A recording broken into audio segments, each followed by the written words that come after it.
हजरत अली का इल्म गहरा था, सियाना इल्म था, गहराई वाली बात करते थे, बड़ी सोच समझ के फैसला करते थे और बड़े जीरक थे, दाना आदमी थे हजरत मौला अली शेर खुदा रदी।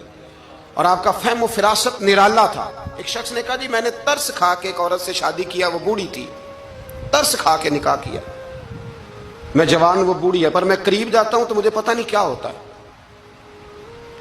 वो बड़ी जगह पे गया हूं पर मेरा मसला नहीं हल होता, हालांकि वो लवारस थी और शादी नहीं उसकी हो सकी। तो हजरत अली शेर खुदा फरमाने लगे बीबी को मेरे पास लाओ, औरत को लाओ। वो लाए तो आप फरमाने तेरा निकाह नहीं हुआ? कहने लगी नहीं। फरमाया सोच ले, चुप कर गई। फरमाया कोई गुनाह किया हो? खामोश हो गई। कहने लगी मैंने मेरा आगाज था जवानी का, तो मैंने एक नाजायज बच्चा पैदा किया, फिर उसे फेंक दिया, आबादी में फेंका। तो हजरत अली शेर खुदा फरमाने लगे ये तेरा वही बच्चा है।